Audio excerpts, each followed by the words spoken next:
This is a course that teaches the fast Fourier transform algorithm. It's lecture 20 that occurs in the 11th week of the class. And what's awesome about it is it uses the same symbols consistently with the same definitions throughout the class.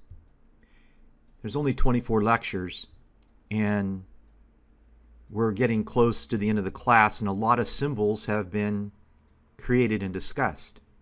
I eliminate those that aren't used anymore and just keep carrying the ones that are going to be used through the rest of the class. This is lecture 20, so here we can see the spectrum gets a little bit of a different definition in this lecture, and down here something similar gets a little bit different definition. So these concepts have been building up and are being reused and repeated. Once you start teaching classes like this, and you go to a math class where the instructors just change the definition of symbols every single problem, it drives you nuts. And it drives me nuts when I get non-engineering students in my engineering class, and we've got to precisely nail down the definitions of these symbols, and they change them in their homework. I can't even follow their work. So what I wanted to do is just scroll through the class. I'm not trying to explain it to you. And you can see inside, this is markdown. Syntax, this is latex or latex syntax. I don't know if I have any HTML in here. Probably do.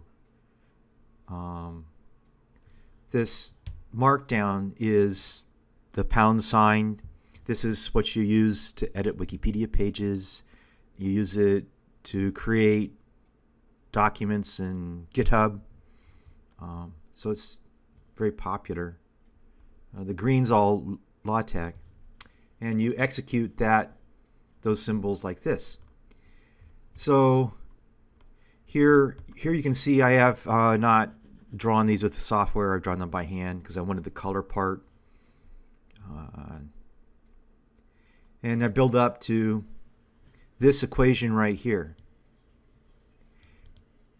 Now, the question is, we want to simplify it. How do we simplify it? Well, I could go through the math of simplifying it, or I could just ask sympy to simplify it. And you can see sympy gets a little bit lost right here because it does 1/6 numeric, and here it does 1/6 symbolic. And really we want to combine those two symbolic right here. But it can't quite pull it off sometimes. And this is true of Mathematica. It doesn't matter what. We're dealing with complex numbers here. And that's what I wanted to show you, is that I don't have to spend a whole lecture reviewing the math of going from here to here.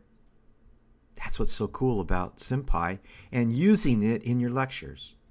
Now when I edit this next time, I'll probably change that j to a lowercase j, and I'll look for some problems in here that could have caused sympy to give up and go numeric. I can't see any right off the bat. I'm using the sympy version of pi.